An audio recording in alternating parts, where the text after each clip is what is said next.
Hello, everyone, and welcome to another episode of A Bigger Bite, where we take a deeper dive into some of the biggest films of the year. Once again, I am Matt, and joining me on this lovely panel is the bite-sized crew of OGs. We got Nick, we got Joseph, and we got Amarú Moses. First and foremost, if you haven't already been checking out the series, please go ahead and do so. I think by now Nick has set up a playlist of A Bigger Bite, so you can go check out all the other episodes in that. So go ahead and do that. But we're not here to talk about all that now. You can check all that stuff out later. We are here to talk about Emilia Pérez. Boy, oh boy, let me tell you, the only reason I watched this film was because of this podcast right here. Okay, that's not true. I would have watched it like this week initially because it's an Oscar film, but I kept pushing it off and off and off. It's an Oscar film? Right? Oh, why we're doing this? I haven't heard much about it. Yeah, but I've been pushing it off and off and off until it's like, all right, well, I got no choice now.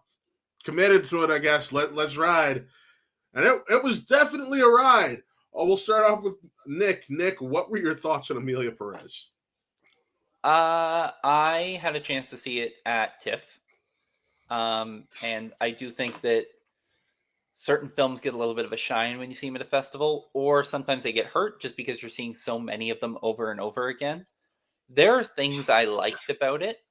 There are some performances I really like in it, but I didn't love the film as much as a lot of people did coming out of it. My biggest knock on Emilia Pérez is I've never seen a musical that needed to be a musical less than this musical. It's a way better film if you take all the music out. The music is unmemorable, and when I was done watching it, I was just kind of scratching my head like, why wasn't this just kind of a crime drama? I feel like that would have worked pretty well. But yeah, the music, no one has been able to convince me why this was a musical, except for they wanted to have a song about a sex change that people would remember and would go viral online, and did. Joseph, your thoughts on Emilia Pérez? That sex change song, low-key my favorite song of the movie. That's everyone's favorite song, I'm pretty sure. I unironically like it. Maybe a little irony, but the movie itself, I remember watching it and I was like, this is actually kind of a solid premise, but the more I think about it, the worse it gets. And then the more controversies that come out about it, I'm just like, oh dear Jesus. Which really sucks because I really like Zoe Saldana in it. I think the premise itself is interesting enough, but just again, the deeper you go into it, I feel like the shallower the movie somehow gets. Totally fair. All right, let's go to Rue, I guess. Rue, what were your thoughts on Emilia Pérez? I was wondering whether or not we were going to get into the film first or the bullshit, but apparently we're getting into the film first. My question is being asked. The film is first and foremost. I want to actually also clear this up. What do you all consider the sex change song? What scene is that? Yeah, the one where penis and vagina. I didn't want to try and pronounce that. Okay, let's just get this out of the way. This movie was my number one movie in the year for a very, very long time. And that song is trash. That is just getting that out the way. That shit sucks. When I was watching the film, I saw that and I was like, oh God, I am not going to like this. And then I will say this. I watched this movie outside of TIFF, before anybody else did. And I also watched this movie without any of the controversy coming out first. So I had a clean slate. I was in a screener with like 5 people. It was just me, and I absolutely loved it on the way out. I hadn't seen anything that unique. I thought Zoe Saldana, the lady, Carla, and Selena Gomez were all pretty damn compelling. Outside of that really trash-ass song, I liked the music. I thought, and I don't like musicals. I don't like musicals very much. I think like this might be the year of like the most musicals ever between this and Wicked. But I can't stand going into just songs for no reason. But I don't know, maybe because it's slightly hip-hop-ish, slightly not, and the back and forth with it. I think like a lot of the music where it's a lot of them like sing talking, the movie was already so damn weird and out there, I was into that already. But I think for me, like I thought I thought the story was interesting. I thought the way they told it was interesting. I thought the performances were great. But what really stuck with me was I don't often get to see actresses who I know get to act in their native language. So like Zoe and Selena, it just hit different for me. Selena like seeing them not native. She has said that one of their native languages because she was young, she had to learn for this. When she was young, she spoke Spanish, and then it got out, and that also connected because I am Argentine, and when I was young, I knew a little bit of Spanish, but that shit went away. So when I say one of my native languages, I mean I know there was a point in time where Selena actually spoke it, but she had to get away from it, and I want to talk about that, Eugenio Derbez comment in a while. But the fact that seeing them act in that language other than theirs, especially Zoe, I was in it. I was in it the whole time. And for me, the movie is about, oh my God, what's the word? Why can't I think of the word? It's not false, flawed. Thank you. Golly, flawed people. And it's the flawed aspects of the movie made me appreciate the flawed people. They didn't like give or I didn't see a like, oh, put this person on a pedestal and these people. No, these people are just people who are flawed, doing what they need to do. And I really like that approach. And then I had a lot of good conversations with a lot of people and a lot of conversations I still need to have. I will say, because I do think this is something important to say, because like Rue, I saw it at TIFF without, there was a little bit of festival talk about it, but it was still pretty early in its run. I left the film not liking it. I left the film thinking Carla was fantastic. A lot of the character has been brought into question, but the performance as a singular thing, separating the art from the artist, very, very good. And there's going to be revisionist history that takes that away, and your opinion on whether that is justified or not will differ from person to person. But upon seeing the film, I do have to admit that the performance was very, very good. And that is something that is just the case. Depending on how you feel about the awards situation and how that performance should be looked at nowadays, I get. But yeah, I think it was a great performance in a bubble. Yes, she was one of my front runners for Best Actress. And without the controversy, she'd still be one of my front runners for Best Actress. So I do think this year's Best Actress slate is pretty damn strong. So like anyway, she was up there for me. She was definitely. I'm gonna push back on that Best Actress comment for a bit. Yeah, I was like, let me go look at these. I was about to say, because as I have said on a lot of these episodes of A Bigger Bite, that is category fraud. Carla is not the best actress in this. She's the best supporting actress because even though she is the title character, it is not their movie. I considered them co-leads. I was very surprised as supporting, but I would definitely consider them co-leads because the second half situation almost. Yeah, the second half of that movie is Carla's more than Zoe's. The first half of that movie is Zoe's more than Carla's. But yeah, Green Book, another film that had no controversy whatsoever. Listen, Zoe, I feel like that film, even though she wasn't as present as Carla in the second half, that film is still her film in the second half. She's the only one with the full character arc in my opinion. Yeah. And that makes the complete difference for me when it comes to this film. I can say I did get to watch the film without all the controversies. I was able to pull that off. All the controversies started coming out like mere days after I watched the film. All I heard was mixed reviews, some people loving it, some people hating it, and then people like John Roca, who started off loving it and then slowly like, I rewatched it, and I rewatched it again, and now with each rewatch, I am liking it less and less. So like that was interesting to me because he's not the only person I heard speak on that, to where, yeah, the quality of it dipped with each rewatch. And that's why I was very curious to find out before we went live with this that Rue has yet to rewatch this film. I just haven't had the time. I wanted to, but again, I wanted to go into this with why I had that as my number one before And that's watching so. Sing Sing. My curiosity from y'all is because directly after the movie, I had a really good conversation with somebody. They didn't like the film coming out, and you were talking about Zoe's character arc, and they were like, at the end of the movie, they put Emilia Pérez on this pedestal. They had this statue for her. They made her somebody sympathetic, and she wasn't really. She, like, all the stuff that she tried to make up for wasn't really enough to make up for the absolutely horrific thing she did in the cartel. And I was like, the reason I enjoyed it is because for me, it didn't seem like they really wanted to make her somebody to look up to. They just presented a person. Plenty of people, plenty of people, for me, again, plenty of people try to make up for things, and it's never enough. And the way they go about it is never enough. And I just like weird comparison, similar to Civil War. No stance. I'm just presenting the truth. And I saw this is just what this person tried to do.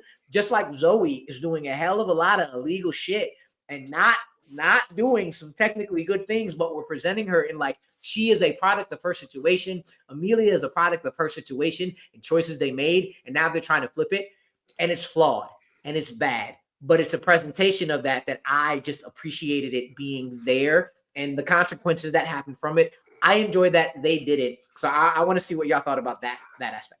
I would have agreed with you a little bit, but you got to remember, essentially, when Zoe is just pulled into this, and that's just how it is. It is, she gets pulled into this, and it's like, oh, you know about this situation now, so you can either help me, or we could take care of you.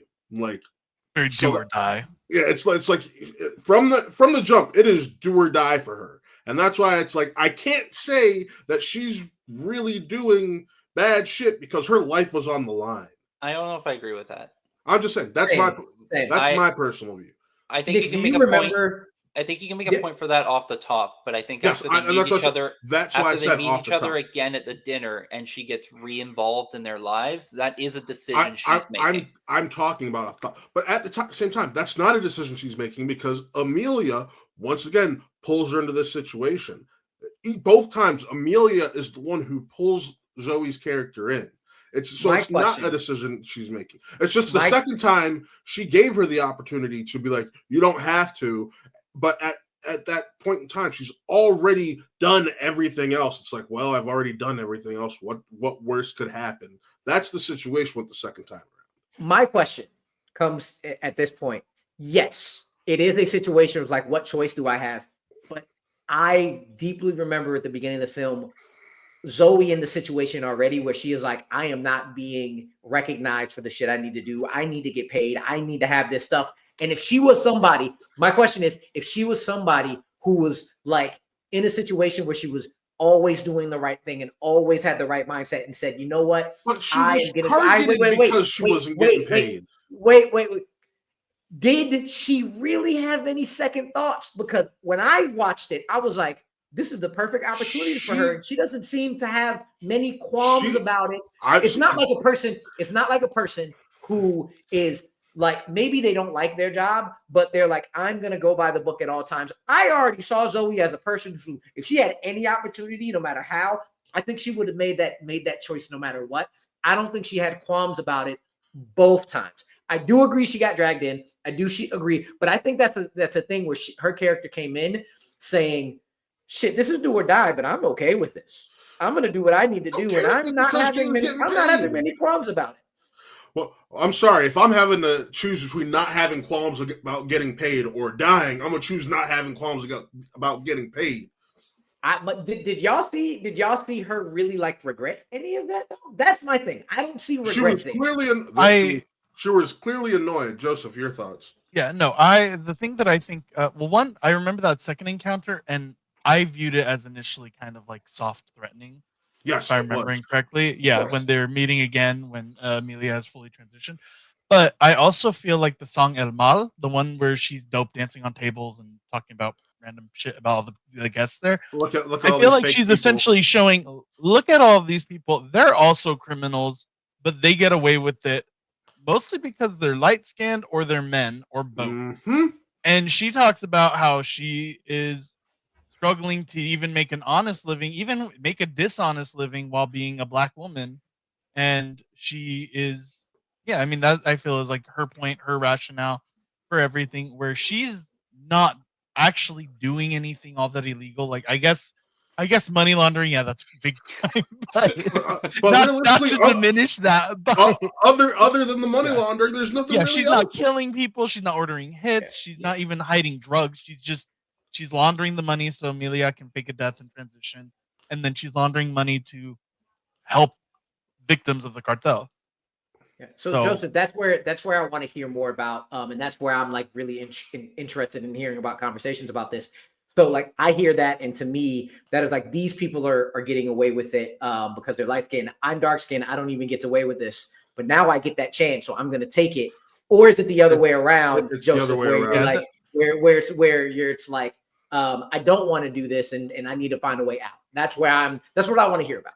I feel like it's a little more complicated than that, but I feel like El Mal is kind of her way of her sort of exonerating herself, I guess. She's not really a criminal. These are the real criminals. Mhm. She is just doing her job. These people are willingly cheating, committing all these things. I don't remember all the lyrics, but she goes through like almost every guest there and talks about Yeah. all the awful things they've done. And while there might be a bit of a blind spot in the sense of her own participation with Emilia, she at the same time has not, at least in the movie, done anything wrong. The only thing she's ever done is her job. And that's where I kind of agree with you a lot.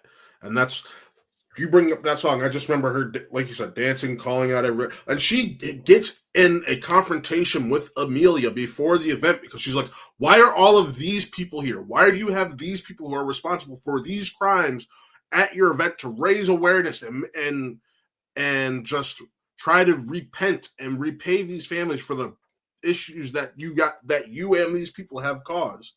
Like, so again, it's why I don't view I don't have like Joseph said, she's only money laundering, and she feels like she has no choice, no say, because clearly Emilia is going to do whatever Emilia feels she needs to do to make herself come across better and anything of that ilk.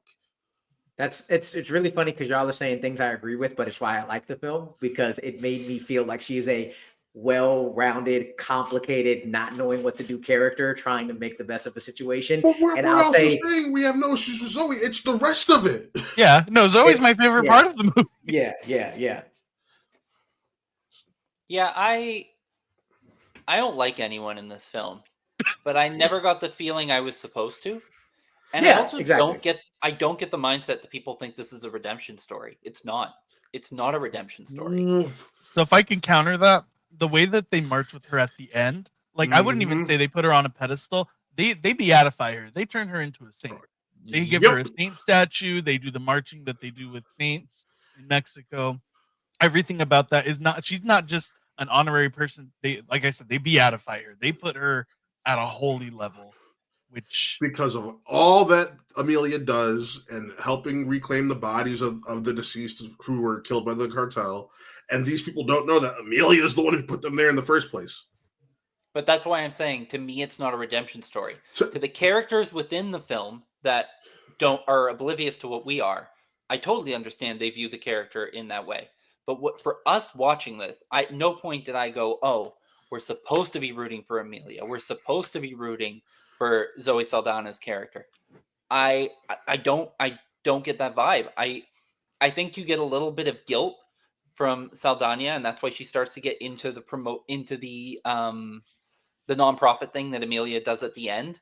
But I do think there's also a little bit of like a taste of this kind of money, this kind of lifestyle and stuff, and not necessarily wanting to leave it. Like, she does have opportunities plenty of times to get out of this and never takes that opportunity because she likes this opportunity, this lifestyle she's been given. And the most important thing, if you're going to question her character, is had she gotten her credit that was due to her in the opening case, maybe she's not in a place where she takes this. But we don't know that. We know she gets screwed over and her boss takes all the credit for the work she did in the opening case of the film. But it doesn't, I don't know there's no way for any of us to know, because it's a film character, if she would have taken the money on that time. But I still think there's a chance that even if she was given that credit, she still takes the opportunity. That's possible. So I think the unknowingness there, I don't know how you view her as this out and out good character, because even Jessie, who's cheating on her husband the entire time, there's no one has their hands clean in this film. So you can have a movie without no one to root for, and I don't really think there's anyone to root for in this one. And that's why I was so intrigued by the film, and brings up another question that I love. I really have been wanting to talk about. Weird connection again. I'm watching Invincible, or I've seen Invincible, and a big storyline about it is, what is redemption? Who deserves redemption? Who deserves a true shot at like turning things around? I would agree the deification of Emilia was probably is too far. That is just like, wow. But again, those people don't know what she did. How much, it becomes a question of like, okay, I present this to you. How much does it take, or is there ever enough to take where somebody can actually change their life, even from the worst possible things ever, and try to make up for that? Will that ever be enough? Is there ever a genuine way to do that? For all three of those characters, including Selena's character, it's a lot of questions that when I left, I was like, wow, that actually made me think about this movie and think about life in a really realistic way. So yeah, that's the question I pose for y'all now too as well. So if so you actually made me, this was a better written movie, and the man that made it, expressed actual interest in themes, I would probably go and say, oh, the big theme here with like El Mal, and then the ending is like, oh, people that we view as great are always really bad people when doors are closed. But knowing who the director is and everything about his views and how much he studied or looked into this role, I will not give him that credit. But I feel like if it was, it's kind of like the same issue I have with Joker, where if somebody a little more deep thinking was behind it, I would give credit for these bigger themes. But I think these are more incidental than they are intentional. Yeah, I second everything Joseph just said, because I'll be honest, by the end of it, this movie, I was just so like done. I was checking my watch so often, and I was watching it at home. I was just, there's so much going on. I just couldn't even get behind anything really.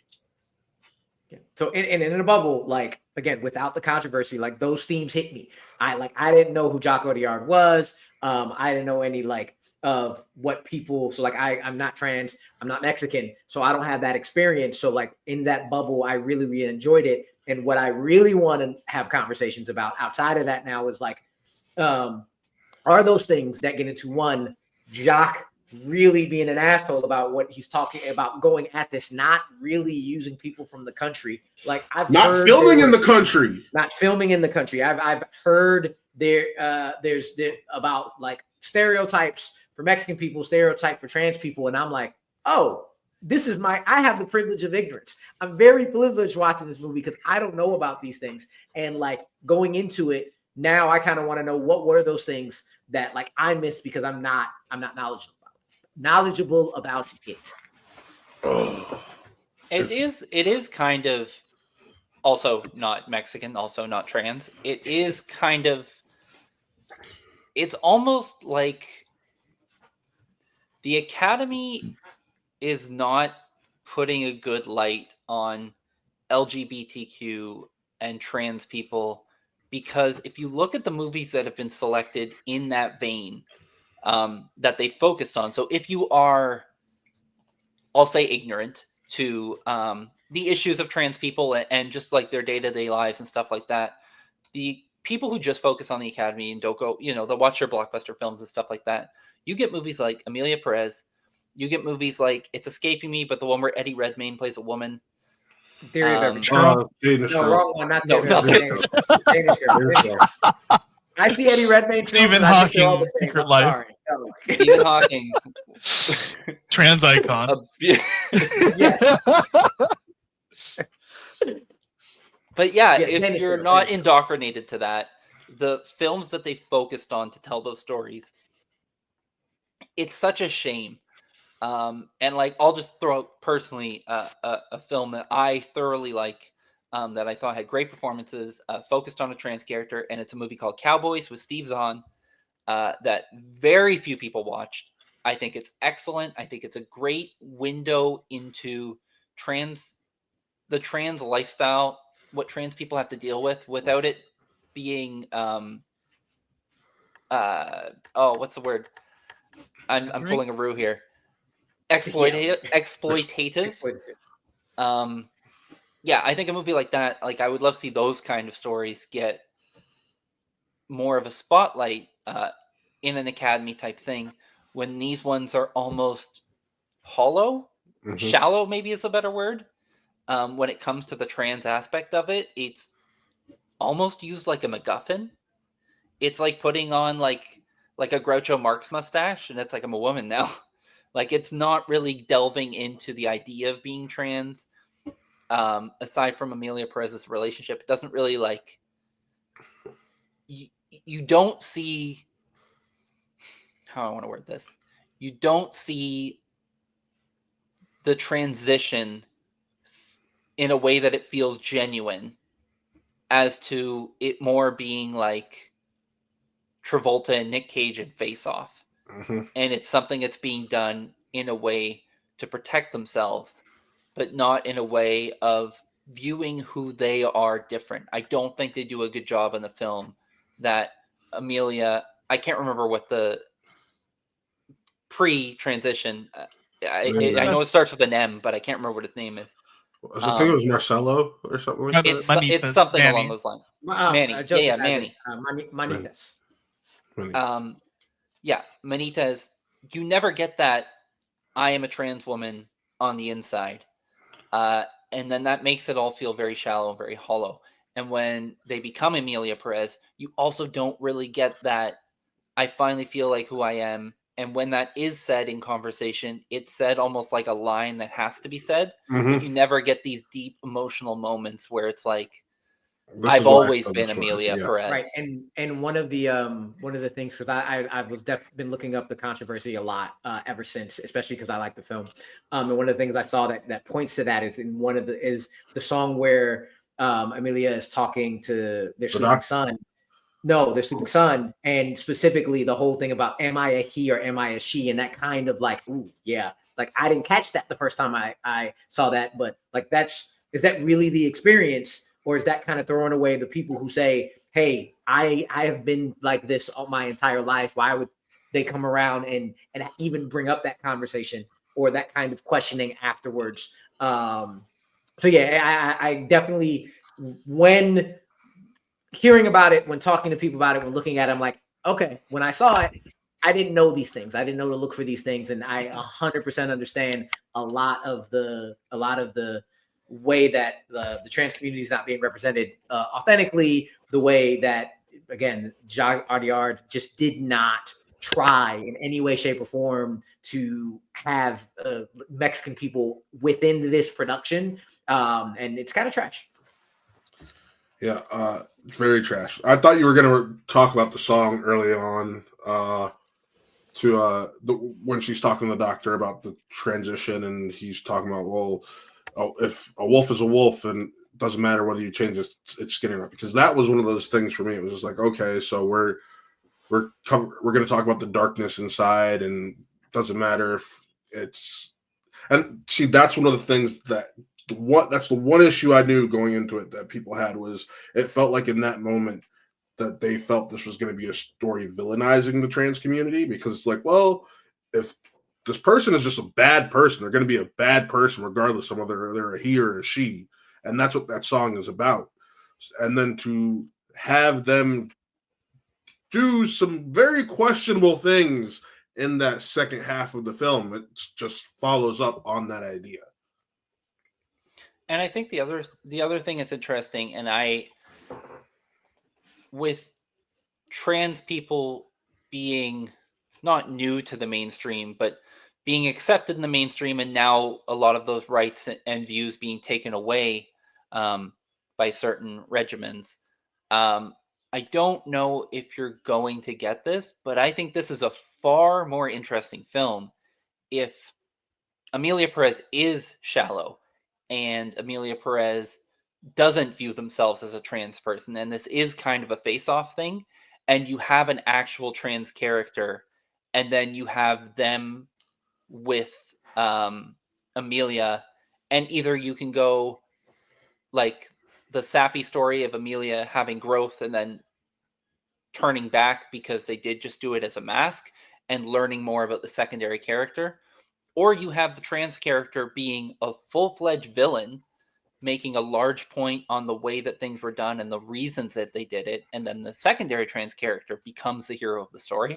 I think that does so much more for the community, and I think that that tells a more interesting story if you just let them lean directly into being a villain instead of any kind of attempt for redemption when it doesn't feel authentic that they are a trans character. Yeah. All right, I think we've Joseph, Joseph, you've been looking like you've been wanting to say something for a minute. I wanted to say one last thing just in regards to that, because when I first watched it, I just knew about, like, there's a lot of people who loved it, a lot of people that hated it, and I was curious as to what the, like, queer issues were going to be also with it. So I didn't look into any of it until after I watched it, but one of the big issues was actually that they redeemed Emilia, because a lot of people, in particular, I think it was GLAAD, they viewed the idea of them suddenly being redeemed at the end, despite being this terrible person, as a way of going and just being like, oh yeah, if you're trans, you can wash yourself away of sins. And they also, like, a lot of people in the trans and queer community didn't appreciate the idea of essentially using transness as a plot device and its own unique character arc that somehow cleared them of any wrongdoing. And I was watching, I think, a trans YouTuber talk about it, and they're like really excited when at the end it seemed like maybe they didn't like necessarily when Emilia goes and attacks Selena and uses the deep man voice, for lack of a better term. They used that voice. They felt that was a bit bad, but if it was showing that, like, hey, this person is still bad even after they transition, like, they are still to their core the same person, regardless of their name change, regardless of their gender identity, they would have had no problem with it, because again, it's not like being trans really made you a different person. It just makes you true to yourself. But in this case, no, being trans completely makes you a different person. And in the case of Emilia is still at her core the same person, or she should be if she was a better written character. But instead, they turn her into a saint. Yeah, I understand that a lot, and it's like a conversation like these. It's allowing me to catch a whole bunch of stuff that I didn't catch when I watched it. So, like, I completely understand people not liking the film. I had one more question that I really wanted to get into. It was the Eugenio Derbez comment where he first, like, went at Selena's accent. Said, I don't think he used this exact wording, but he said it was like something like awful, and then backtrack saying, okay, my comments was awful. Joseph, what did you feel about Selena's use Spanish speaking? Because it hits me in a lot of different places, that kind of comment, in terms of I get it, but there's other things that I don't, and I really wanted to hear about that. Everyone's accents bothered me a lot. For Selena, I would have given her more of a pass if they would have just said her character has somebody in America. If she would have just said, yeah, I was born in America and then I moved to Mexico, totally would have been fine. Her accent would have been fine. I don't really care. I don't think it's necessarily atrocious, but I do think it is very bad for the character she's playing. She's supposed to be playing somebody who's I assume she was Mexican born. They talked about her family being in America, so I assumed she was American and then ended up. She said her cousin, which is what made me. I thought she said her sister. I don't remember. I thought it was cousin.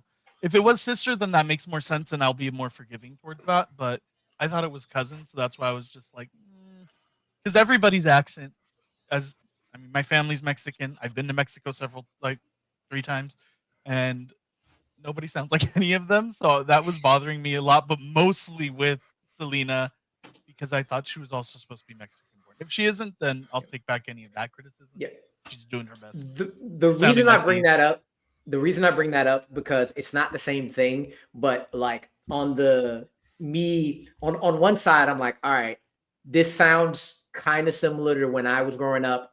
I people will accuse me of sounding white and not being black because I spoke proper, and that hit that point. But I'm also like, but wait a second. Also, if you get like a black person in a movie and they're supposed to be from New Orleans and they get that accent wrong, you can't do that either. And it's a whole different thing with being Mexican versus being black, because that's a nation and that's a country. So I was really like, I had the thing where I was like, man, why would you do that to her? Because of my experience, but it's not the same thing. And I really wanted to be like, I really wanted to just break that down because there's so many different nuances to that particular conversation, because it made me feel a way, because I know a lot of Spanish speaking people I am Argentine, but I don't speak Spanish, and if I learned and I don't sound the proper Spanish, I'm like, hey, wait, I'm trying to learn. But she's from Mexico, so when you're from Mexico, you need to. It's a whole lot of things to it, and I really wanted to like just dig into it a little bit because I think it's really interesting. All right, well, we've danced around it quite a few times, but I think now is the time to really start getting into some of this controversy. And I had no, we have not. We've danced around it a lot, but we haven't just dove right in. And I had a perfect transition, but you ruined it with one of your damn questions. I'm sorry. But yeah. Question is, where do we start with the controversy? There's a lot. Man, like, regardless of what your opinions are on this film, Carla has torpedoed like everything about it. Like, taken away from their own performance, taken away from everyone else's performance, including Zoe, taken away from the film as a whole, taken away from the director, taken away from anything people thought was potentially progressive about it, including people who haven't seen the film and just view it as, oh, they made a movie about a trans person without any context to the film. All of that goodwill has even been taken away. Like, this is a destruction of a film that I have never seen before in my life. You know what's funny? What Joseph just mentioned about trans being able to wipe your slate clean, but in real life, Carla is a trans woman who is still the trash individual after that she might have been or grew up with before. Because like, I saw those tweets, and like, I know many of people who, in the Black community, in the Hispanic community, unfortunately in the Mexican community, those kind of deep-seated racist and thoughts are there. And it kind of is like, man, it always hurts when you see people that either your own or close to your own, that kind of ideology is still there. And it perfectly showcases the issue with the movie. Being trans does not wipe that clean. It does not make you all encompassing and all knowing and all that. And man, is that funny? That's all I got to say about that. That's funny. Shows up a lot during elections too. Sorry.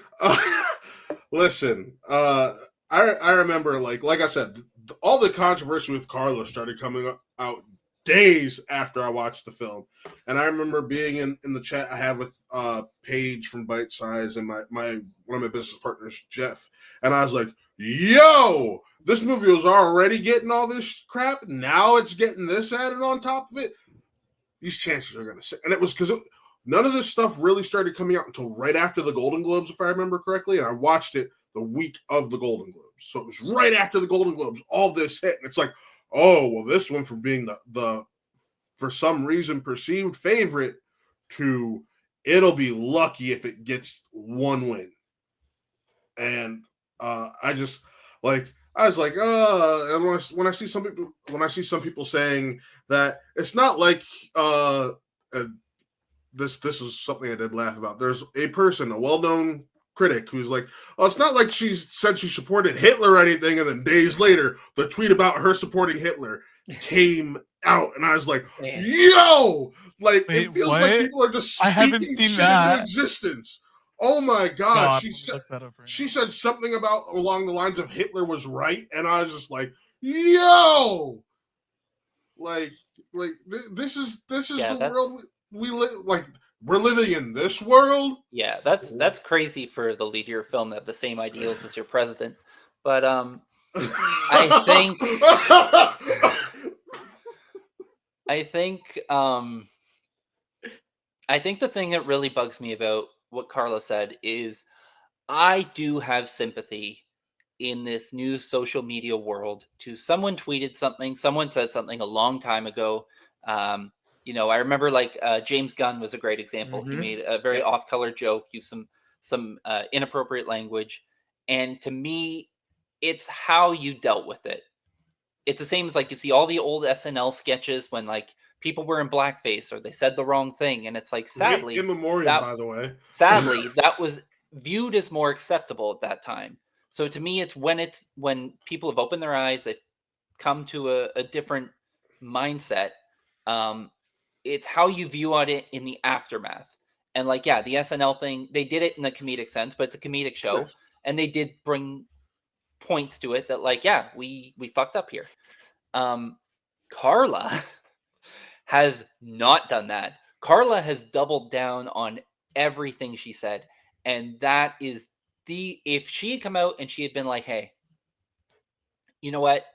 I said some stuff. I was uninformed. I was scared of the life I was living beforehand and how people would view me, that I lashed out. Understand, you can make something of that. You can lead that into something, but you didn't get that. You got to double down. These are still my feelings, and they're prominent. I gotta give you a little bit of information there. Fun fact: all of these tweets were post-op. It wasn't how she felt before. She Again, still it goes into trans does not wipe you clean of what your Yes. thoughts are. Not make Point you a blank. saint Period. suddenly. Yeah. They do not make you a saint. All of these thoughts were confirmed to have been posted post-operation, post-transitioning. And it's just like, how are you going to be one of these marginalized communities who you sit here and say Hitler was right, but he would have killed your ass? It for me goes into, there are a lot of people in marginalized communities that have marginalized mindsets. I've seen it a lot of times. So that was not too surprising. That was not too surprising coming from a marginalized person. It was more surprising coming from a doubly somebody who's going into the trans community, because that's the first time like you're it's not like just like it's similar to, you're not just black, but you're a black woman, so you have it like doubly. So you're not just Mexican, you're Mexican and trans, and you're still doing this. Well, She's again, Spanish. She's She's Spanish. European. She's Spanish. My bad. Yeah, so she's European. European. Well then that actually makes that up. She's just the one. Europeans not marginalized. So anyway, but still, it goes into, just because the skin's the same doesn't mean the thoughts are the same. And that's been a thing that I've kind of known for a long time. And I do think right now is a perfect opportunity to talk about how Netflix has decided to handle the situation. It's primarily how they've decided to handle things with Carla, where they are not paying for any of her travel or lodging or anything when it comes in regards to award ceremonies or anything. So like if you saw her, I can't remember if she was seen at the BAFTAs or not, but if she was, she had to pay her own way there. If she is to attend the Oscars, which some people have suggested maybe the Oscars tell her like, hey, just don't show up. But if she were to attend the Oscars, she would have had to pay for her flight there, her stay in LA, everything, and how they have essentially just completely separated herself from her, have started not even pushing her, removed her from even promotional materials leading up to the awards. It is apps. They have just said, we are done. And this goes back to the doubling down thing, because I believe I've seen that she does intend to attend the Oscars. And this is just not getting it, not understanding what your viewpoint and your comments have done to this film. You're hurting the rest of your cast. You're hurting Selena. You're hurting Zoe. But but you're doubling down on this mindset, and it's so unfortunate because I'll put this out here. I don't think Zoe Saldana's great in the film. I think she's the best part of the film. I wouldn't have her in my 5 for Best Actress, personally. And I think that's kind of why she's getting an award, is because they put her in Supporting Actress, because that's a very weak category this year. Where Supporting Actress, or where Lead Actress, is a lot stronger of a category. Which, by the way, I still would personally put Monica Barbaro or Ariana Grande over Zoe Saldana, which is why I'm shocked she's getting the award. Me too. We'll get into another episode where I talk with some of those other people, but it's the tone deafness of it all, and not realizing what you're doing to not just your cast. Like, even if you want to look at this in an arrogant way, like your future next projects, the idea of having any of them, you would have been in an excellent position if you just kept your damn mouth shut for probably a great role coming out of this. Who wants to hire her now? Kevin Spacey? Nobody. Uwe Boll? Yeah, Brett actually, Ratner? Uwe Boll and Brett Ratner, I think, are two that probably will. Roman? Might as well He throw out Bryan co-starring with Singer Armie as well. Hammer. Yeah. Roman Polanski. We got some, names. I don't know. He seems to still have some standards for some reason. But yeah, like there's some questionable names. All right. I am not as versed in the Jacques controversy, so if somebody else wants to speak on those, please go ahead and be my guest. I actually found his controversy a lot more interesting than hers. Go ahead, please. Yeah, because like hers, us. I saw a few tweets and I was like, "Cool, I'm done with her." I didn't even know about the stuff. But with Jacques, at least for the things that bothered me, was there's such easy answers for why didn't you film in Mexico, which is like, hey, doing stuff about the cartel in Mexico is a death sentence in itself. You can look at Narcos in Netflix, like that is just such an easy way. Like, hey, we don't know what the situation's like. I'm from France. I don't know how safe it is for cast and crew. We're gonna go and just recreate stuff. And sorry, we messed up authenticity. Easy, PC way of just wiping your hands clean. But no, he's just like, no, I didn't bother researching anything. I had an idea, and Mexico is where it was set, and I did no research because why? It's just like, well, and same thing with the trans stuff. He did no research on trans things, I guess, outside of enough to make the Vaginoplastia song. Well, and I'm sure it works the same way in Mexico. Like here in Canada, when you make a production, whether it's an American production or a Canadian production, if you make it here in Canada, a certain percentage of the cast and crew have to be Canadian. So had you shot it in Mexico, I would assume that there's probably some form of regulation within their unions out there as well. So in not shooting this film in Mexico about Mexican heritage, you're also taking away jobs that would have been permitted to locals, to the local people working within that area. And that's something that also is like, if you're going to make Mexico such a character within this film, which it is, then having this story told by people who live this, I think is really important. And understandably, yeah, you're right. There are reasons not to shoot in Mexico. There might be financial reasons not to shoot in Mexico too. There were explanations that were easy to make, but it just feels like it was a matter of, I don't care. And that's not cool. I came out the movie man, this was interesting. This was unique. I really loved it. And then just the more and more I heard about the making of it, I was like, screw all of you. Jacques, you're trash. Carla, you're trash. Everybody who was a part of making this film that was not named Zoe or Selena, what are y'all doing? And it's just it really sucks. It really sucks when like you want to have unique stories told, and you want to have stories told about all kinds of people, and this and people like who are in positions of power just decide I'm gonna tell other people's stories the way I want to tell it in the manner I want to tell it. And it really hurts movies like Cowboys. It hurts movies, even though I did not like it. Like I saw the TV Glow, and like I have much more respect for a movie I don't like, and I saw the TV Glow, than I do for a movie that I went out and actually I had as my movie of the year, and then figuring out, well, that sucks ass. So it's really harmful. It's just it's bullshit, and the arrogance and the privilege is on full display, absolutely on full display. So I do want to backtrack a little bit to Nick's comment, because I checked in on how much of the cast and crew of a film has to be Mexican or local when you are filming in Mexico. And there's no mandatory percentage of a film cast and crew that must be local when filming in Mexico. However, utilizing local talent is often encouraged and can be beneficial for production due to access of cultural nuances, language, and proficiency in local connections, especially when filming sensitive or cultural specific stories.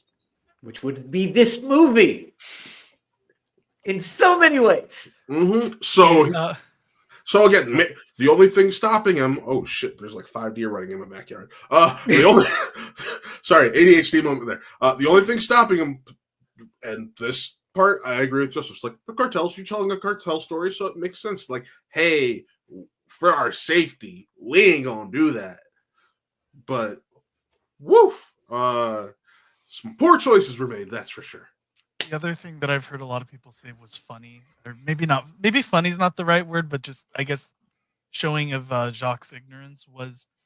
I guess I've never been to Mexico City, but you would think that because the latter half of the movie is set there, that he would have learned like the geography and stuff. And apparently, Mexico City is nowhere near any deserts, which is where the finale takes place. It is one of the busiest freaking areas in the country of Mexico. The fact that they just like drive over here real quickly to the desert, it's like, okay, I'm right on it. 5 minutes later. Apparently that's just not plausible in any world. No, it is not. So if you're ever doing an independent film, make sure you do your research, folks. RESEARCH. I really thought you were going to finish that. I was really hoping you were going to screw up the spelling of the word research. I also thought you were doing PECT at the end of it. I was like, wait, where are you going with this? Nah. Journalism major. I wasn't going to mess up that spelling. Only when I swipe text do I mess up spelling. But I think this is a great place to wrap this up, because we've talked all things Emilia Pérez. So I want to thank Joseph for coming on, and one of the Bite-Size OGs. Thank you for having me. And just reuniting with this crew. As always, you got Nick and Amarú. But Joseph, tell the good people where they can find you. Filmjar_ is my Instagram page, and then I also stream on Twitch at Pango Meach. That's PANGO MEACHH. I stream almost every night. If you want to talk more about movies, you want to shit on Emilia Pérez. Sorry, am I allowed to press? Yes, you're allowed. Yes, please. Fuck yeah. If you want to shit on Emilia Pérez some more, come find me there. We can talk about it all the time while I'm playing Marvel or something. You can find me in those 2 places. Awesome. And as always, you can find me right here on A Bigger Bite, but also on my personal YouTube channel, Watt Real Entertainment, where we do podcasts, reviews, all that fun stuff. And we got Daredevil week is going on right now. So if you want to Daredevil Netflix reviews or Punisher, go check those out. So, but with that, folks, signing off, I am Matt. That is Nick and Amarú and Joseph. And this was A Bigger Bite. We'll see you next time. Peace.